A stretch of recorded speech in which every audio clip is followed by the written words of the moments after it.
வணக்கம். Welcome to கதை திரட்டு. இந்த வீடியோல நம்ம என்ன கதை கேட்க போறோம்னா, உள்ளம் உனக்காக கதையின் 10வது பகுதி. நம்ம சேனலை இதுவரைக்கும் சப்ஸ்கிரைப் பண்ணாதவங்க சப்ஸ்கிரைப் பண்ணுங்க. பக்கத்தில் இருக்கிற பெல் ஐகானை கிளிக் பண்ணி ஆல்ங்கிற ஆப்ஷனை ப்ரெஸ் பண்ணுங்க. ஸோ தட் நான் போடுற கதைகளை உடனுக்குடனே நீங்க கேட்கலாம். வாங்க கதைக்குள்ள போகலாம். என்ன புவன், ஏன் அங்கேயே நிற்கிறாய்? வா, சாப்பிட போகலாம் என சுபத்ரா அழைக்க, அங்கிள் எங்கே ஆன்ட்டி? என்னுடன் வருவதாக சொன்னாரே, கிளம்பி விட்டாரா? சொன்னபடி நீங்களும் வருகிறீர்கள் தானே? நான் கிளம்பியாயிற்று புவன். உன் அங்கிள் ராஜகோபாலன் சார் ஏதோ பேச அழைத்தார் என காலையிலேயே போயிருக்கிறார். டெல்லியில் இருந்து வந்ததும் வராததுமாக என்னை முக்கியமான விஷயமோ என்ன முக்கியமான விஷயமோ தெரியவில்லை. தோ உன் அங்கிள் வந்து விட்டாரே. ஆனால் தியாகராஜன் தன் நண்பர் ராஜகோபாலனுடனேயே காலை உணவை முடித்து கொண்டதாக கூறி பேரனை வாங்கி கொண்டு அவர்களை சாப்பிட அனுப்பினார். நேற்று வரை கோர்ட் கேஸ் என்று டென்ஷனும் அலைச்சலுமாய் இருந்தாய். பேசாமல் ரெஸ்ட் எடு. இவன் இருந்தால் உன்னால் கொஞ்ச நேரம் உட்காரக்கூட முடியாது. எனவே இவனை நாங்கள் அழைத்து செல்கிறோம் என தியாகராஜன் துருவனை தங்களுடன் அழைத்து சென்றுவிட ஓய்வாய் தன் அறையில் அமர்ந்தாள் பவதி. ஆனால் யாருமற்ற இந்த தனிமை யோசிக்க வேண்டாம் என ஒதுக்கி வைத்திருந்த எண்ணங்களை தட்டி எழுப்ப சிந்தனை வயப்பட்டவளாய் அமர்ந்திருந்தாள். முக்கியமான விஷயம் ரஞ்சனின் மனதில் என்ன இருக்கிறது என்பதுதான். எல்லோரிடமும் கலகலப்பாக பேசுகிறான். துருவிடம் உண்மையான பாசம் காட்டுகிறான். தனிமையில் தன் ஸ்டோலை எடுத்து வைத்து வருடி கொண்டிருக்கிறான்.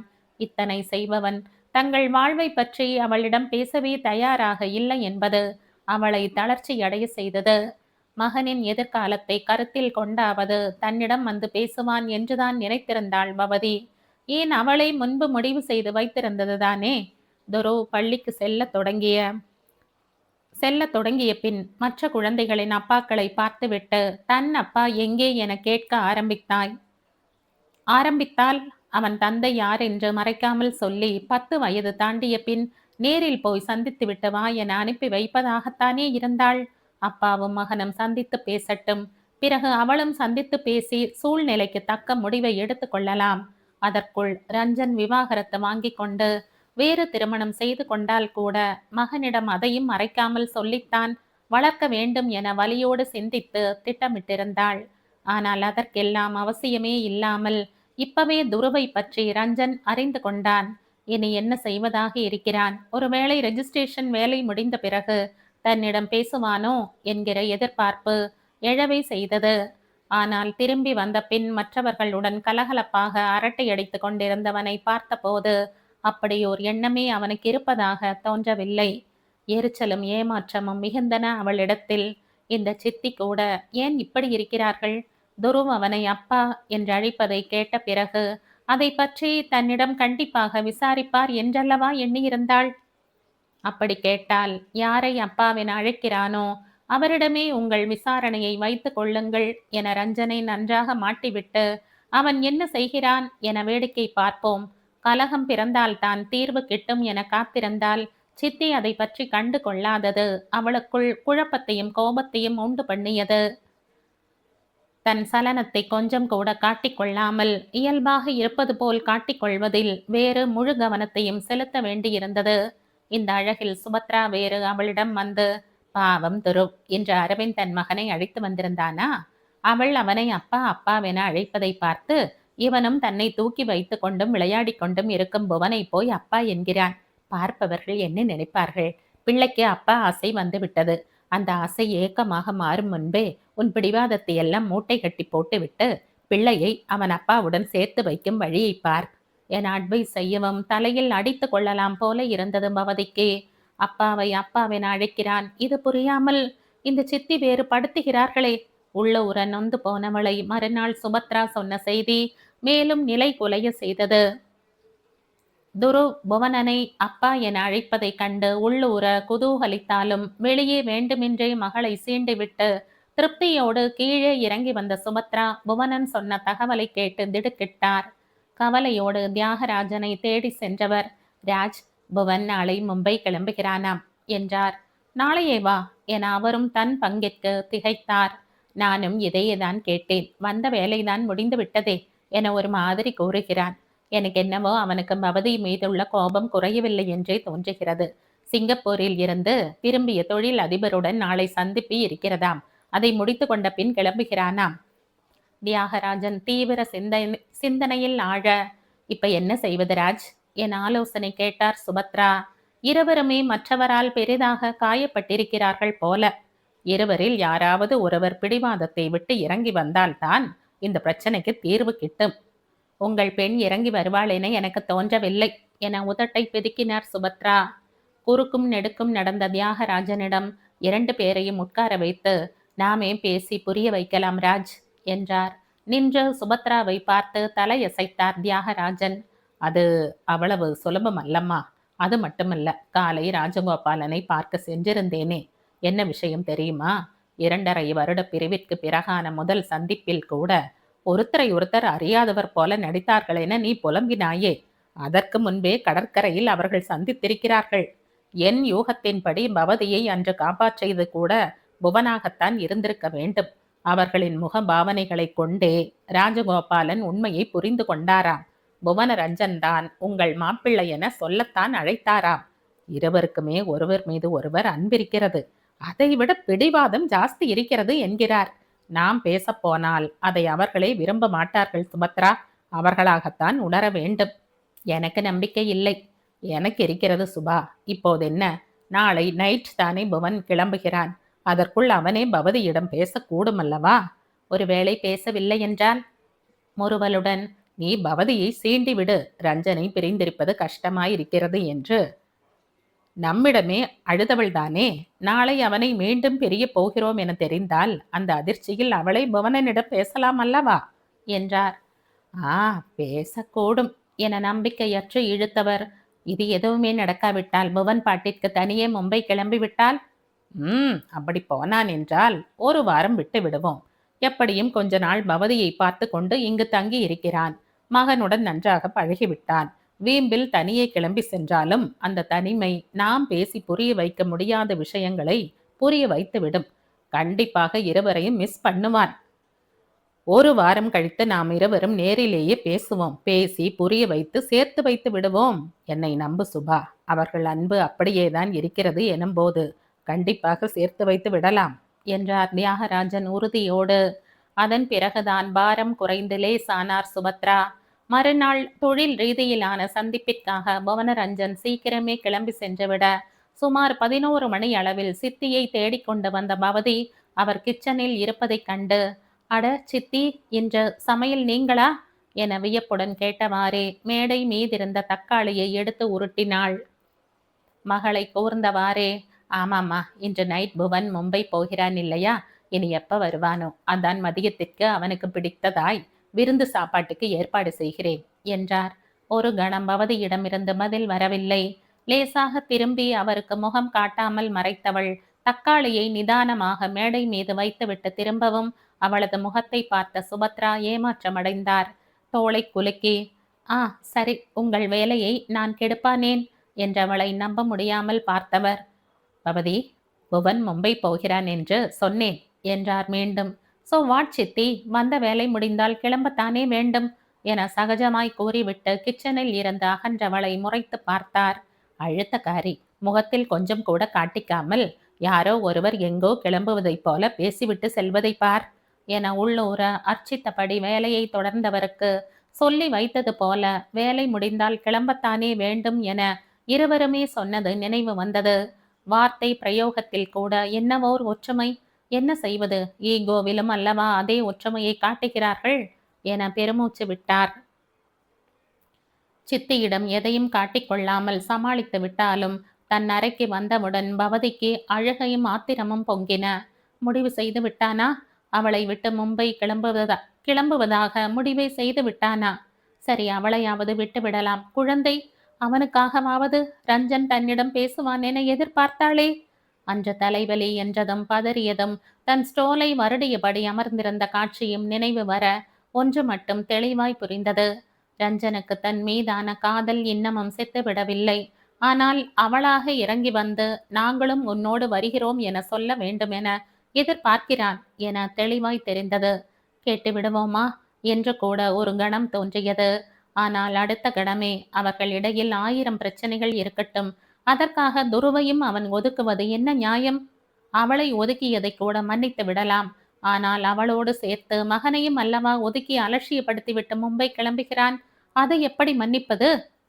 குப்பென கோபம் கொதித்து கொண்டு வந்ததும் அவதிக்கு. போனால் போகட்டும், அவனுக்கு இவர்கள் தேவையில்லை என்றால் இவர்களுக்கும் அவன் வேண்டாம் என கோபமும் ரோஷமுமாக எண்ணும் போதே அன்று நட்ட நடுரோட்டில் சித்தியிடம் அழுதது நினைவு வந்து விழிகளில் இருந்து மட மடவென நீர் வழிய திடுக்கிட்டாள் பவதி. ஐயோ, என்ன இது? இப்படி அதே முகத்தோடு கீழே போய் மற்றவர்கள் முன் எப்படி நிற்பது? ரஞ்சன் பார்த்தால் என்ன நினைப்பான்? அவனுக்காக ஏங்கி அழுததாக நினைத்து விட்டால் இன்னும் இளக்காரமாகி விடாதா? பரிதாபப்பட்டு கூட என்னோடு மும்பை வருகிறாயா என கேட்டுவிடக்கூடும் என எண்ணிய மாத்திரத்தில் வேகமாக எழுந்து சென்று முகத்தை சோப் போட்டு கழுவினாள். இந்த மனநிலையில் அவன் ஊருக்கு போகிறான் என்பதற்காக ஏற்பாடு செய்யும் விருந்தை அவனுடன் அமர்ந்து அவளால் சாப்பிட முடியும் போல் தோன்றவில்லை. அவசரமாக யோசித்தவள் உடையை மாற்றிக்கொண்டு மகனுடன் வெளியே செல்லலாம் என தயாராகி இறங்கி வந்தாள். ரஞ்சன் வீடு வந்திருந்தான். துருவிற்காக ஏதோ விலை உயர்ந்த விளையாட்டு சாமான் வாங்கி வந்திருந்தான் போல. மகனை மடியில் வைத்து கொண்டு அவனுடன் சேர்ந்து சிரித்து விளையாடி கொண்டிருந்த காட்சி முதல் முறையாக அவளுள் ஆத்திரத்தை உண்டாக்கியது. இன்னும் ஏன் இந்த நாடகம்? அல்லது இங்கே போர் அடிக்காமல் டைம் பாஸ் பண்ணுவதற்குத்தான் துருவா என தோன்றிவிட தாங்க முடியாமல் தவித்து விட்டாள்.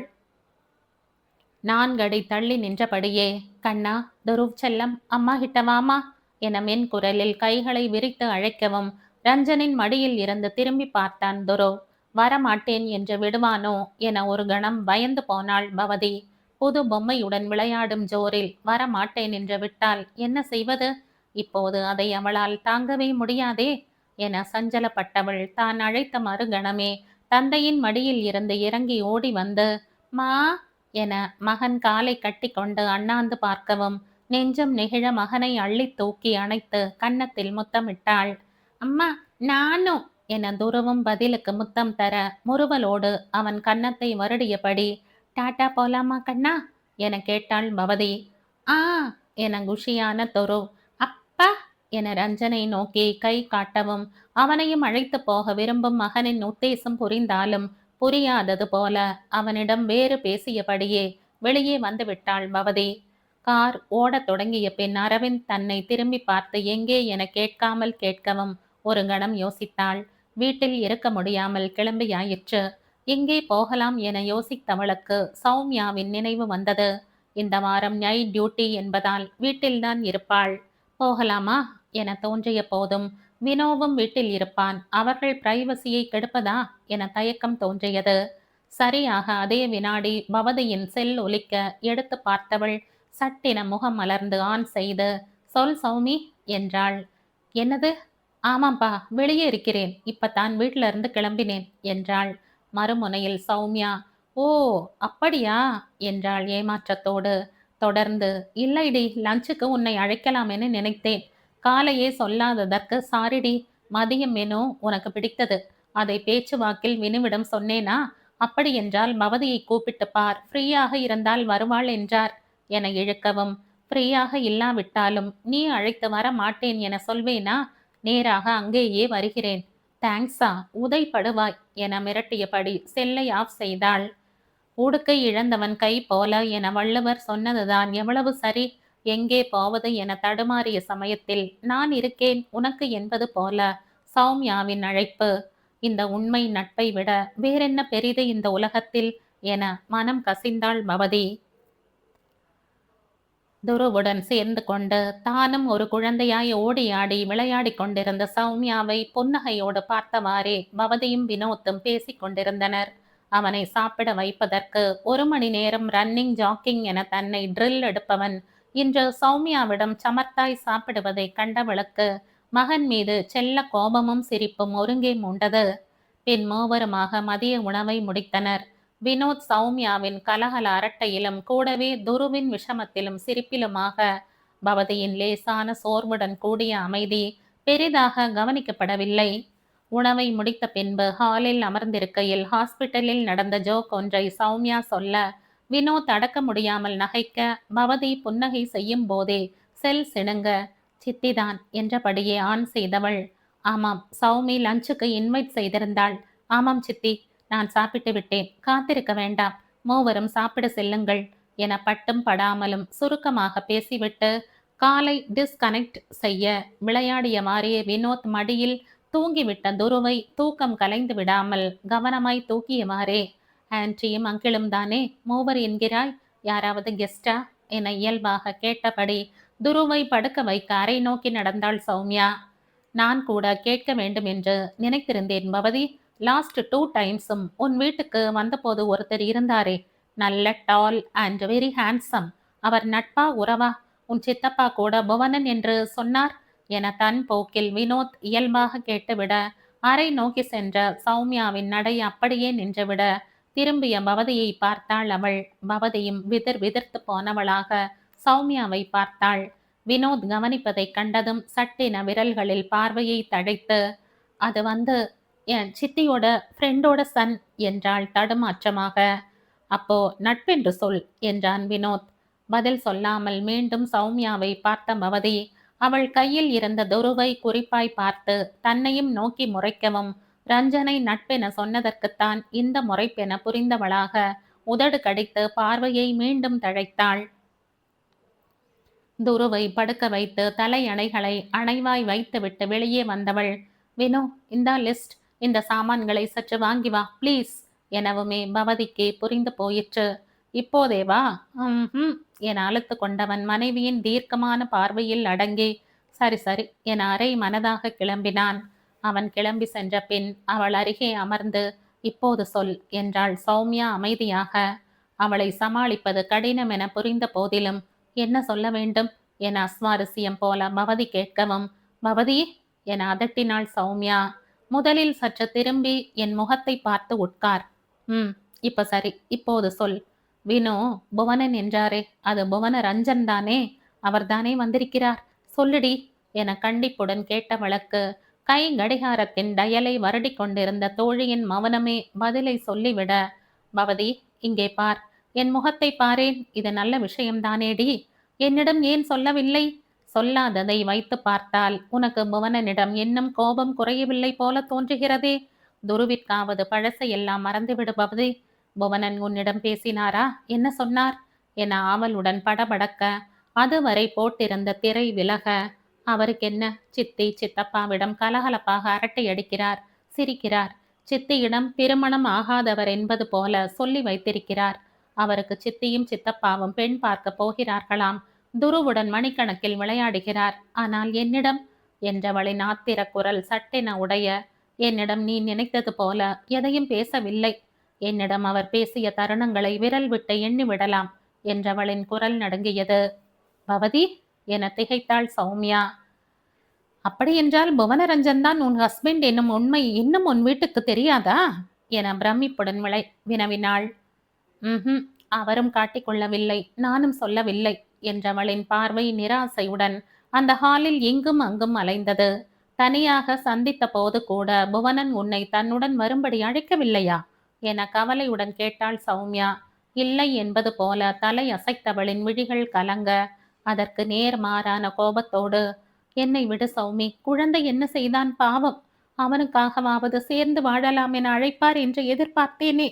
ஆனால் அவரோ சு என்றபடி விழி நீரை சுண்டிவிட்டாள்.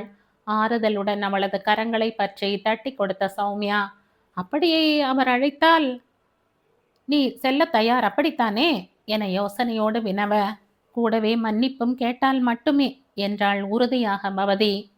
2.5 வருடங்களுக்கு முன்பே எடுத்த முடிவுதான் இது சௌமி. உனக்கு இன்னொரு நல்ல விஷயம் சொல்லட்டுமா? ரஞ்சன் இன்றிரவு மும்பை கிளம்புகிறார் என்றாள் கசந்த குரலில். என்னது என எழுந்து விட்டாள் சௌமியா. என்னால் நம்ப முடியவில்லையே பவதி. துருவிற்காகவாவது உன்னிடம் பேசுவாரென நினைத்திருந்தேனே என்றவள் குரலில் கோபம் தெரிந்தது. சு விடு சௌமி, உனக்கு ஒன்று தெரியுமா? ரஞ்சனுக்கு என்னிடம் அன்பு இருக்கிறது. என் ஸ்டோலை கூட பத்திரமாக வைத்திருக்கிறார் தெரியுமா? அன்று தலைவலி என்ற போது டாக்டரிடம் போகலாமா பவி என்றுதான் கேட்டார். அவருக்கு என்னை பிடிக்கும் சௌமி. ஆனால் அதைவிட அவரது பிடிவாதம்தான் அவருக்கு பெரிதாக தெரிகிறது. என் வாயால் அவரை அப்பாவென துருவிற்கு அறிமுகம் செய்ய வேண்டுமென எதிர்பார்த்து தானாக அறிமுகப்படுத்திக் கொள்ளாமல் அவன் பெயர் சொல்லி அழைப்பதையும் ஏற்று பிடிவாதமாக இருந்து அதன்படி ஜெயித்தவர் அவர். அதே போல இப்பவும் நானாக போய் பேச வேண்டும் என எதிர்பார்க்கிறார். பவதி, நீதான் அவரிடம் பேசிப்பாரேன் என்றாள் நயமாக. நோ என்றாள் பவதி பிடிவாதத்துடன். அன்று மும்பையில் இருந்து நான் கிளம்பும் போது என்னை தடுக்காதவர்தானே, இன்று நானும் தடுக்க மாட்டேன், சிரித்து கொண்டு டாட்டா காட்டுவேன் என்றாள் குமுறிய குரலில். கடகடவென பெருகிய கண்ணீரை ஆத்திரத்துடன் துடைத்து கொண்ட பவதியை செய்வதறியாத திகைப்புடன் பார்த்திருந்தாள் சௌமியா. சௌமி, எனக்கு ஒரே ஓர் உதவி மட்டும் செய்ய முடியுமா? சொல்லுடா, செய்கிறேன் என்றாள் அவசரமாக. தொடர்ந்து புவனனிடம் நான் பேசட்டுமா என ஆவலோடு கேட்டவளை கண்ணீரோடு முறைத்தாள் அவள். அதெல்லாம் வேண்டாம், இன்று நைட் தூங்குவதற்கு மட்டும் ஒரே ஒரு தூக்க மாத்திரை கொடு போதும், இன்று மட்டும்தான் ப்ளீஸ் என்ற பவதியை இழுத்தணைத்து கொண்ட சௌமியாவின் கண்கள் கலங்கின. இதற்கென்ன அர்த்தம்? உள்ளே துருவன் தூக்கத்தில் இருந்து விழித்து கொண்டு சிணுங்கும் சத்தம் கேட்கவும் சௌமியா எழுந்தாள். பவதி, நீ போய் துருவை கவனி, நான் அவனுக்கு சத்து மாவு கஞ்சியை ரெடி செய்கிறேன் என எழுந்து கிச்சன் சென்றவள் பாலை காய்ச்சி சத்து மாவுடன் வெல்லம் சேர்த்து ஆற்ற மகனுக்கு முகம் கழுவி உடை மாற்றிவிட்டு தானும் முகம் கழுவி பவதி கிச்சனுக்கு வந்தாள். உனக்கு காஃபி என சௌமியா வினவ, நான் கலக்கிறேன் என துருவை அவளிடம் தந்துவிட்டு தனக்கு காஃபியையும் அவளுக்கு ஓவலையும் கலக்கும் போதே, பவதி, அப்படியே எனக்கும் ஒரு கப் காஃபி என்றபடியே வினோத்தும் வந்து சேர்ந்தான். சௌமியா வருத்தப்படக்கூடாது என்பதாலோ என்னவோ பவதி கலகலப்பாக சிரித்து பேச முயற்சி செய்தாள். வினோத்தின் கலகலப்பான வாய் அரட்டையும் அதற்கு உதவி செய்தது. சற்று நேரத்தில் சிரித்த முகமாகவே விடை பெற்று சென்றாள் பவதி. அவளை கீழே கார் வரை சென்ற வழி அனுப்பிவிட்டு வந்த வினோத் டீப்பாயில் இருந்த காஃபி கப்புகளை வெறித்து பார்த்து கொண்டிருந்த சௌமியாவை பார்த்துவிட்டு, வெறுமனே பார்த்து கொண்டிருந்தாலே அவை தானாக கிச்சன் சென்று விடுமா சௌமி? அல்லது தண்ணீர் சேமிப்பிற்காக பார்வையாலேயே காஃபி கப்பை கழுவும் வித்தை எதுவும் படித்திருக்கிறாயா என்ன என கேலியாக கேட்டவாறே அவற்றை எடுத்து சென்று கழுவி வைத்துவிட்டு வந்தவள் துருவிற்கு விளையாட எடுத்து தந்திருந்த விளையாட்டு சாமான்கள் ஹாலில் அங்கும் இங்கும் கிடப்பதைக் கண்டு அவற்றை எடுத்து ஒழுங்குபடுத்த முயன்றாள். குனிந்து அந்த முயல் பொம்மையை எடுத்து நிமிர்ந்தவன் சௌமியா தன் முதுகில் முகம் பதித்து கைகளை முன்புறம் செலுத்தி அணைக்கவும், ஹே சௌமி, நான் கனவேதும் காண்கிறேனா என கேட்கும் போதே முதுகில் வெதுவெதுப்பான கண்ணீரை உணர்ந்து கையில் இருந்தவற்றை கீழே போட்டு அவளை தன் முன் இழுத்து கொண்டவன், சௌமிமாவுக்கு ஏன் இந்த அழுகை என அணைத்து கொண்டான். அவனது இதமான அரவணைப்பில் குரல் தேற்றலிலும் அழுகை இன்னும் அதிகமாக ஒரு வழியாக கட்டுப்படுத்தி கொண்டு, வினு, நான் ஒன்று சொன்னால் செய்வாயா என கேட்டாள். என்ன விஷயம் சௌமிமா, சொல்லு, செய்கிறேன். நாளை மறுநாள் எனக்கு ஒரு முக்கியமான ஆபரேஷன் இருக்கிறது. அதை முடித்து கொண்டு உடனே நான் மும்பை செல்ல வேண்டும். ஃப்ளைட் டிக்கெட் ஏற்பாடு செய்கிறாயா என அவன் மார்பில் முகம் பதித்தவாறே கேட்டாள் சௌமியா. கூந்தலை கோதியபடி, செய்கிறேன் என்றான் அவன்.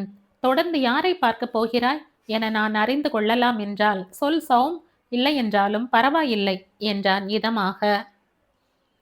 மெல்ல தலை உயர்த்தி அவனை பார்த்தவள், பவதியோட ஹஸ்பண்டை மீட் பண்ண போகிறேன் என்றாள் நிதானமாக. லேசான திகைப்பு தோன்ற, நீ பவதிக்கு அவளோட சம்மதம் இல்லாமல் அவள் விஷயமாக அவரை சந்திக்க மாட்டேன் என சத்தியம் செய்து கொடுத்திருக்கிறாய் சௌமி என நினைவூட்டினான் அவன். சத்தியத்தை மீறப்போகிறேன் என அழுத்தம் திருத்தமாக அறிவித்தாள் சௌமியா. நீ உன் ஸ்டெத்தாஸ்கோப் மீது சத்தியம் செய்து கொடுத்திருக்கிறாய் சௌமிமா. அதற்கு கட்டுப்பட்டுத்தான் இவ்வளவு நாளும் நான் வாழாவிருந்தேன் வினோ. துருவை பள்ளியில் சேர்க்கும் போது துருவின் தந்தை பெயர் சொல்ல வேண்டியிருக்கும். அந்த பெயரை அறிந்த நொடியிலேயே சுபத்ரா ஆன்டி உண்மையை யோகித்து விடுவார்கள்.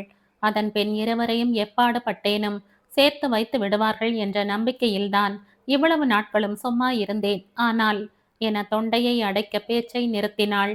அவளையே பார்த்தபடி, ஆனால் என ஊக்கினான் வினோத். சட்டென முகத்தில் வேதனை பெருக, ஆனால் இனி அதுவரை காத்திருக்க முடியாது வினோ. பவதி தாங்க மாட்டாள். உள்ளூர தூள் தூளாக நொறுங்கி போய்விடுவாள். இன்று அவள் கண்களில் நிராசை, தவிப்பு, வலி எல்லாமே பார்த்தேன். வீம்பும் பிடிவாதமும் இருந்தாலும் கூட உள்ளூர கணவனின் பிரிவு அவளை உருக்குலைக்கிறது. போதும் வினு, எல்லாம் போதும். என் பவதி பட்ட வேதனை எல்லாம் போதும். இனியும் அவள் வேதனையை கையை கட்டி கொண்டு பார்த்திருக்க என்னால் முடியாது. அவள் ஹஸ்பண்ட் வந்து அழைத்தால் பவதி மறுக்காமல் செல்வாளாம். அவளே சொன்னாள். அப்பவே முடிவு செய்து விட்டேன். மும்பை போய் அவள் ஹஸ்பண்டை பார்த்து பேசப் போகிறேன். அவரது சட்டையை பிடித்தோ அல்லது காலில் விழுந்தோ எப்படியாவது பவதியோடு அவரை சேர்த்து வைப்பேன். முடிந்தால் இப்பவே கூட போவேன். ஆனா நாளை மறுநாள் முக்கிய ஆபரேஷன் இருக்கிறது. அதை முடித்துவிட்டு என் ராஜினாமாவை ஹாஸ்பிட்டலில் தந்துவிட்டுத்தான் மும்பை கிளம்ப வேண்டும் என மூச்சு விடாமல் சொல்லிக் கொண்டே போனவள் சௌமி என்கிற வினோத்தின் அதிர்ந்த குரலில் திரும்பி பார்த்தாள். ஆமாம் வினு, ஸ்டெத்தாஸ்கோப் மீது சத்தியம் செய்துவிட்டு அதை மீறிய பின் அதை தொட எனக்கு என்ன அருகதை இருக்கிறது சொல்லு. அதனால் தான் இன்றே அவரை சந்திக்க செல்லவில்லை. சென்றால் நாளை மறுநாளை ஆபரேஷனை செய்ய தகுதியற்றவள் ஆகிவிடுவேனே.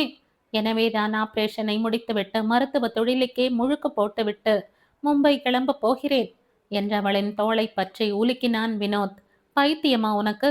சின்னஞ்சிறு வயதில் இருந்த டாக்டர் ஆக வேண்டும் என ஆசைப்பட்டு லட்சியத்துடன் படித்து டாக்டர் ஆனவள் நீ. அதற்கு முழுக்கு போட போகிறாயா? உணர்ச்சி வேகத்தில் உளராதே சௌமி என அதட்டினான் வினோத். கோபத்துடன் அவன் கையை தட்டிவிட்டாள் அவள். நான் உளரவில்லை. தீர்க்கமாய் யோசித்து எடுத்த முடிவுதான் இது. நான் மருத்துவ துறையில் இருந்து விலகினால் என் இடத்தில் இருந்து சர்வீஸ் செய்ய 1000 டாக்டர்ஸ் வருவார்கள். ஆனால் என் பவதி வாழ்வை சரி செய்ய இப்போது என்னை விட்டால் வேறு யாரும் இல்லையே வினோத். புரிந்து கொள். அவளது ஹஸ்பண்ட் யார் என்ற உண்மை பவதியை விடுத்து எனக்கு மட்டும்தான் தெரியும். இனியும் நான் மௌனமாக இருந்தால் கடவுளே, பவதி வேதனை தாங்காமல் போய் சேர்ந்தே விடுவாள்டா. அவள் தனக்குத்தானே இட்டுக்கொண்ட வைராகியம் என்கிற நெருப்பு வட்டத்தை அவளால் தாண்டி வெளிவர முடியாது. இப்படியே விட்டுவிட்டால் அந்த நெருப்பு வளையம் அவளையே சாம்பலாக்கி விடும் வினோ. அவள் குணத்திற்கும் அந்தஸ்திற்கும் மகாராணியாய் துன்பத்தின் சிறு நிழல் கூட படாமல் வாழ வேண்டியவள். ஆனால் அவள் உள்ளூர எவ்வளவு வேதனையில் தவித்து கொண்டிருக்கிறாள் தெரியுமா? நிராசையற்ற அந்த பார்வை அவள்தான் எனக்கு முக்கியம். அவளுக்காக நான் இந்த டாக்டர் தொழிலையே என சொல்லிக்கொண்டே வந்தவளின் வாயை அவசரமாக பொத்தினான் வினோத். அவளை இறுக அணைத்து உச்சந்தலையில் அழுத்தமாய் முத்தமிட்டான். உன்னை மாதிரி ஒரு ஃப்ரெண்ட் கிடைக்க பவதி கொடுத்து வைத்திருக்க வேண்டும் சௌமி என்றான் பெருமிதத்தோடு. நாமும் தான் வினோ, நமக்காக அவள் உயிரையும் என்றவளை இடைமறித்து கொடுப்பாள், எனக்கு தெரியும். ஏனென்றால் அவள் எனக்கும் ஃப்ரெண்ட் தானே என செல்லமாய் அவள் தலையில் முட்டியவன் தொடர்ந்து, இவ்வளவு நேரம் நீ சொன்னதையெல்லாம் நான் பொறுமையாய் கேட்டேன் அல்லவா? இப்போது நான் சொல்ல போவதை நீயும் கொஞ்சம் கேட்பாயாம். நீ சத்தியத்தை மீற வேண்டாம். உன் பிராக்டிஸை விட வேண்டாம். கோபம் வேண்டாம். பொறுமையாய் கேளேண்டா. நம் பவதிக்காக நானே மிஸ்டர் புவனரஞ்சனை சந்தித்து பேசுகிறேன், போதுமா? என் சௌமியின் ஆசைப்படி அவர்களை சேர்த்து வைத்து என் மனைவி மற்றும் தோழியின் ஆனந்தத்தை கண்டு மகிழ்ச்சி அடைவேன், போதுமா என கேட்டு சிரிக்கவும் அதிசயமும் பிரமிப்புமாய் அவனை இமைக்காமல் பார்த்து வினோ என்றாள் அவள். அவள் ஹஸ்பண்ட் புவனரஞ்சன் என்று உனக்கு எப்படி தெரியும்? நான் உன்னிடம் பெயர் சொன்னதில்லையே என உவகையோடு வினவினாள். எங்கே என உதட்டை பிதுக்கி மனைவியின் கன்னத்தை நிமிண்டினான் அவன். சத்தியத்திற்கு கட்டுப்பட்டு பவதி ஹஸ்பண்ட் பற்றி நீ என்னிடம் மூச்சு கூட விட்டதில்லை. பவதியிடம் கேட்டாலோ ஒரு முறைப்பு மட்டும்தான் பதிலாக கிடைக்கும். மீறி துருவினாலோ பயங்கர கோபம் வந்துவிடும். வேறு யாருக்கும் எதுவும் தெரியாத நிலை. கண்ணை கட்டி காட்டில் விட்ட கதைதான். உன்னை போல துருவ் பள்ளிக்கு செல்ல போகும் நாளிற்காக காத்திருந்தேன்.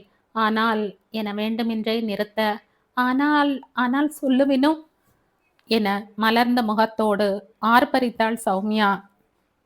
அவளின் ஆர்வம் கண்டு ரசித்து சிரித்தவன், இன்று யதார்த்தமாக நான் புவனன் என்றதுமே பவதி உன்னை தான் மாட்டிக்கொண்ட உணர்வோடு பார்த்தாள். உன் முகத்தில் ஷாக். அப்பவே புரிந்து போயிற்று. நீ வேறு உடனேயே கடைக்கு போ என்று விரட்டினாயா? சந்தேகத்திற்கிடமின்றி புரிந்து போயிற்றா என இழுத்தவன் கண்களில் குறும்பு கூத்தாட, போவது போல போக்கு காட்டிவிட்டு முன் ஹாலில் ஒளிந்து கொண்டு, மெயின் ஹாலில் நீங்கள் பேசியது முழுக்க ஐயோ ஒட்டு கேட்டு விட்டேனாக்கும். எப்படி சாரோட சாமர்த்தியம் என டிஷர்ட் காலரை தூக்கி விட்டு கொள்ள அடக்க மாட்டாமல் கண்களில் நீர் வரும் வரை சிரித்தாள் சௌமியா. அடப்பாவி, ஒட்டு கேட்டாயா? இதில் பெருமை வேறா என மேலும் சிரித்து அவன் கன்னத்தில் ஆசையாய் முத்தமிட்டாள்.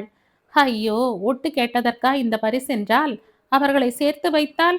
ம் என விஷமமாக சிரித்தவன், சௌமி, நான் இப்பவே போய் புவனரஞ்சனிடம் பேசட்டுமா என ஆவலாக கேட்க, வேண்டாம் வேண்டாம் என்றாள் சௌமியா அவசரமாக. கணவனிடம் மற்றவர்கள் தனக்காக சிபாரிசு செய்வதை அவள் விரும்பவே மாட்டாள். என்னை சுபத்ரா ஆன்ட்டியை எல்லாம் தடுத்து வைத்திருப்பது எதற்காக? புவனன் தன்னை தானாக தேடி வர வேண்டும் என்பதற்காகத்தான். சோ அவளுக்காக நீ பேசப்போவது ஒரு காலத்திலும் அவளுக்கு தெரியவே கூடாது வினோ. மீறி தெரிந்தால் அவ்வளவுதான், முதலுக்கே மோசமாகிவிடும் என கவலையோடு எச்சரித்தாள் சௌமியா. வீட்டுக்குள் நுழைந்த மவதியை முறைத்தபடியே பேரனை வாங்கி கொண்ட சுபத்ரா, ஏண்டி, லஞ்ச் வேண்டாம் என்றால் முன்பே சொல்லிவிட்டு போக மாட்டாயா? இது என்ன புது பழக்கம்? சொல்லாமல் கொள்ளாமல் வெளியே கிளம்புவது. புவன் ஊருக்கு போகிறான் என்று உன் சித்தப்பாவே ஆபீஸ் போகாமல் வீட்டில் இருக்கிறார். இன்றாவது நீயும் வீட்டில் இருக்கக்கூடாதா என கடிந்து கொண்டார். அதை காதிலேயே வாங்காதவளைப் போன்று, டிஃபன் காஃபி சௌமி வீட்டிலேயே முடிந்து விட்டது. துருவுக்கு எதையும் கொடுத்து விடாதீர்கள். அப்புறம் நைட் சாப்பிட மாட்டான் என்றவாறு மாடிக்கு சென்று விட்டாள். மீண்டும் அவள் கீழே இறங்கி வந்தது இரவு உணவுக்காகத்தான். கண்ணாடி முன் நின்று சகஜமாக இருப்பது போல சில முக பாவனைகளை ஒத்திகை பார்த்து கொண்டுதான் இறங்கி வந்தாள். எனவே இயல்பான புன்னகையோடு, துருவ் சாப்பிட்டு விட்டானா சித்தி, இல்லை ஊட்ட வேண்டுமா என விசாரித்தவாறு டைனிங் டேபிள் முன் அமர்ந்தவளை பார்த்து சுபத்ரா, ஆஹா என்ன நடிப்பு என பல்லை கடிக்க, தியாகராஜனோ பெருமூச்சு விட, புவனரஞ்சனோ ஊருக்கு போகிறேன் என தெரிந்த பின்பும் கொஞ்சம் கூட பாதிப்பில்லாமல் அவள் இங்கு இருந்தாலும் ஒன்றுதான், மும்பை போனாலும் ஒன்றுதான் என்பது போல எவ்வளவு சர்வ சாதாரணமாய் இருக்கிறாள் என குமைந்தான். துருவ்தானே, புவன் ஊட்ட ஊட்ட சமர்த்தாய் சாப்பிட்டு விட்டு அவனுடனேயே விளையாடிவிட்டு அவன் மடியிலேயே தூங்கியும் விட்டான். இவனும் தூக்கி வைத்து கொண்டே அலைய குழந்தை இவனிடம் ரொம்ப ஒட்டி கொண்டான். இனி குழந்தை பாவம் ரொம்ப ஏங்கி போய் விடுவான். நீ சாப்பிடுமா என்றபடி தட்டை நிமிர்த்தி வைத்தார்.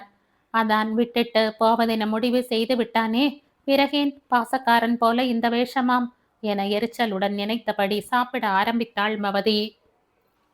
அவ்வப்போது தன் மீது படிந்த ரஞ்சனின் பார்வை புரியத்தான் செய்தது பவதிக்கு. அன்று முதலில் மறுத்தாலும் பின்பு சூழ்நிலை கைதியாய் துருவை அப்பாவென அழைக்க சொன்னது போல் இப்பவும் தன் வாயில் இருந்து பிரிவு வேண்டாம் என்பது போல ஒரு வார்த்தையை அவன் எதிர்பார்க்கிறான் என புரிந்தது அவளுக்கு. நோ மிஸ்டர் ரஞ்சன், நீங்கள் நினைப்பது போல எல்லாம் இந்த மவதி ஆட மாட்டாள் என தனக்குமே சேர்த்து நினைவூட்டி கொண்டு கை கழுவ எழுந்தாள். எக்ஸ்கியூஸ் மீ, நீங்கள் பேசிக்கொண்டிருங்கள், எனக்கு கொஞ்சம் வேலை இருக்கிறது என்று விட்டு தன் அறைக்குள் புகுந்து கொண்டவளுக்கு அதுவரை இயல்பாக நடித்த கட்டாயத்தின் கனம் தாங்காமல் சட்டென ஒரு அயர்ச்சி ஏற்பட்டது. இன்னும் ஒரு சீன் பாக்கி இருக்கிறதே. அவனை இன்முகத்தோடு வழி அனுப்பி வைக்கும் படலம் தன்னால் முடியுமா என கவலை எழுந்தது அவளுக்கு. முடிய வேண்டும். அவள் வீட்டை விட்டு வெளியேறும்போது எப்படி அலட்டி கொள்ளாமல் நின்றான் என்று தானும் அதே போல இயல்பாக காட்டிக்கொள்ள வேண்டும். பிறகு காலம் நிறைய இருக்கிறது அழுவதற்கு. இன்னும் சற்று நேரத்தில் ரஞ்சனை வழி அனுப்ப இறங்கி வருமாறு சித்தியிடமிருந்து அழைப்பு வரலாம். தயாராகிக் கொள் மவதி என மனதிற்கு திடம் மூட்டியபடி குறுக்கும் நெடுக்கும் நடந்து கொண்டிருந்தவள் யாரோ படி ஏறி வரும் காலடி யோசை கேட்டு சட்டென நின்றாள். சித்திதான் என புரிந்து கொண்டவள் அவசர அவசரமாக ஓடி நாற்காலியில் அமர்ந்து மேஜை மீதிருந்த கேஸ் கட்டை பிரித்து படிப்பது போல பாவனை செய்தவாறு எதிரே இருந்த கதவை நோக்கியவள். சுபத்ரா அப்போதுதான் உள்ளே நுழைவதைக் கண்டு நிம்மதி பெருமூச்சு விட்டவாறு நடிப்பை தொடர்ந்தாள். தனிமையில் புவன் ஊருக்கு போவதை நினைத்து பவதிப்படும் பாட்டை நேரில் கண்டு ரசிக்கத்தான் இன்டர்காமை தவிர்த்து சுபத்ரா திடுமென வந்ததும். ஆனால் பவதி வெகு சீரியஸாக கேஸ் கட்டை படிப்பதை கண்டவர் குழப்பமும் கோபமும் ஒருங்கே அடைந்தவராக, இதை பிறகு கவனித்துக் கொள்ள கூடாதா பவதி? வீட்டுக்கு வந்த விருந்தாளி கிளம்பும் போது மரியாதை நிமித்தம் கீழே இறங்கி வரக்கூட உன்னால் முடியாதா? நான் கற்றுத்தந்த நல்ல பழக்கங்கள் எல்லாமே மறந்துவிட்டது அப்படித்தானே என தன் ஏமாற்றத்தை மறைத்து கொண்டு படபடக்க, சரி சரி வர, நீங்கள் போங்கள் சித்தி என மகள் முணுமுணுக்கவும், சீக்கிரம் வந்து சேர் என்று விட்டு கீழே சென்றவர் பவதி வந்து விடை கொடுக்கும் போது, தடால் என எதுவும் டிராமா நடத்தலாமா? ஆனால் இந்த ராஜ்தான் அதிரடி டிராமாவெல்லாம் வேண்டாம், ஒரு வாரம் கழித்து புவனிடம் நேரில் பேசுவோம் என்று விட்டாரே. என எண்ணியவருக்கு நேரம் செல்ல செல்ல கீழே இறங்கி வராத பவதி மீது கோபம் வந்தது. என்ன செய்கிறாள் பவதி என 4ஆம் முறையாக தியாகராஜன் கண்டன குரலில் வினவியவாறு சுபத்ராவை பார்க்க, அவர் இன்டர்காமில் பவதியை அழைக்க முனைய, ஒரு வறட்சியான புன்னகையோடு, பிஸியாக இருந்தால் டிஸ்டர்ப் பண்ண வேண்டாம் ஆன்டி, நானே போய் சொல்லிவிட்டு வருகிறேன் என எழுந்து சென்றான் புவனரஞ்சன். கீழே போக வேண்டுமே என மூளை நொடிக்கு ஒரு முறை கட்டளையிட்டாலும் கை கால்கள் எல்லாம் நடுங்குவது போல உணர்ந்து எழக்கூட பலமற்றவளாய் பேனாவை உருட்டி கொண்டிருந்த பவதி தன் அறையை நெருங்கும் அழுத்தமான காலடி யோசையை கேட்டு ஒரு கணம் அப்படியே உறைந்தாள். வருவது ரஞ்சன் தான். அப்படியென்றால் எப்போது வேண்டுமானாலும் மும்பை வரலாம், வீடும் நானும் வரவேற்க தயாராக இருப்போம் என்பது போல ஏதேனும் சொல்வானோ என மனம் இன்பமாய் படபடத்தது. திறந்திருந்த கதவில் லேசாய் தட்டியவன் அந்த கதவு நிலையிலேயே சாய்ந்தவாறு நின்றான். மெல்ல நிமிர்ந்து தன்னை பார்த்தவளிடம், முக்கியமான வேலைகளில் இடையூறு செய்துவிட்டேன் போல, ஊருக்கு கிளம்புகிறேன், சொல்லிவிட்டு போகலாம் என வந்தேன் என்றான் வறண்ட குரலில். நழுவி கீழே விழுந்த பேனாவை கீழே குனிந்து மிக மெதுவாக எடுத்து டேபிள் மீது போட்டாள். மெதுவாக எழுந்தாள். வரவழைத்து கொண்ட முறுவலுடன், கிளம்பியாயிற்றா? சரி, அடுத்த முறை சென்னை வந்தால் கட்டாயம் வீட்டுக்கு வாருங்கள், சித்தி சந்தோஷப்படுவார்கள். ஏர்போர்ட்டிற்கு சித்தப்பா வருகிறார்கள் தானே என கேட்டு வெகு சம்பிரதாயமாக விடை கொடுத்தாள். சில வினாடிகள் பேச்சிழந்து அவளை வெறித்து நோக்கினான் அவன். பின் பாய் என்று விட்டு சட்டென திரும்பி சென்று விட்டான். அடுத்த கணமே இதயம் வெடிப்பது போன்ற வலியை உணர்ந்தாள் மவதி. போய்விட்டான், போய்விட்டான். பின்னாடியே போய் சட்டை காலரை பிடித்து உலுக்கி, என்ன நினைத்தடா என்னை திருமணம் செய்தாய்? என் ஸ்டோலை மட்டும் பத்திரமாக வைத்து கொண்டால் போதுமா? நானோ மகனோ உனக்கு வேண்டாமா என கத்த வேண்டும் போல மனம் துடிக்க, மடமடவென கண்ணீர் பொங்கி பெருகி பார்வையை மறைத்த கழுத்தை நனைக்க நிற்க முடியாமல் கால்கள் துவண்டன. ஜன்னல் கம்பியை இறுக பிடித்தபடி அதில் முகம் பதித்து கீழே இருட்டை வெறித்தாள் மவதி. இனி உயிர் வாழ்ந்த எண்ணத்தை பெரிதாய் சாதிக்கப் போகிறோம் என கசப்பு பேரலையாய் அவளை சூழ்ந்தது. பவதி அறையில் இருந்து வெளியே வந்த புவனரஞ்சனுக்கு உயிர் வெறுத்து போனதாகத்தான் தோன்றியது. அவளிடம் கொஞ்சம் கூட பாதிப்பே இல்லையே என்பதை எண்ணும் போது அவன் மனம் கசங்கியது. அவர்களின் பிரிவு அவனுக்கு மட்டும்தான் வலி மிகுந்ததா? அவளுக்கு கொஞ்சம் கூட இல்லையே. அவனோடு அவள் வாழ்ந்த வாழ்க்கையெல்லாம் காற்றில் வரைந்த ஓவியமாய் காணாமல் போயிற்றா என கோபம் கொதித்து கொண்டு வந்தது. ஒரு கணம் பாதி படியிலேயே நின்று விட்டவன் கோபத்தில் முகம் சிவக்க சட்டென மீண்டும் வந்த வழியே மடமடவென சென்றான். ஜன்னலில் முகம் பதித்து முதுகு காட்டி நின்றிருந்தவளை ஆத்திரத்துடன் முறைத்தான். ஏண்டி, ஏன் இப்படி என்னை கொல்கிறாய்? நான் போகிறேன் என்றால் போய் வாவென சலனமே இல்லாமல் சொல்கிறாய். என்னால் போக முடியாது, என்னடி பண்ணுவாய் என ஆத்திரத்தோடு படபடத்தவன் குரல் சட்டென உடைய, நீ இல்லாமல் எப்படி நான் மட்டும் அங்கு போவேன்? No, I can't. என்னால முடியாது. எனக்கு எனக்கு நீ வேண்டும் பவி. நீ இல்லாமல் என்னால் மூச்சு விடக்கூட முடியாது பவி.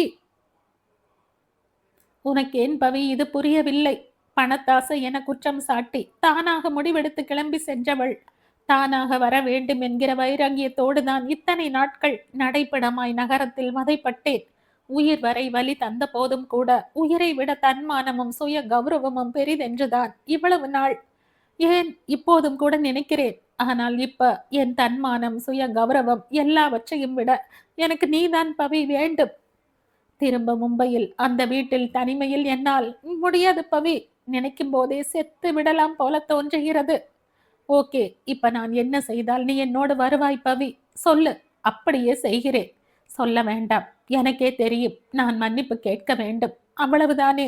கேட்டு விடுகிறேன் பவி, கேட்டு விடுகிறேன்.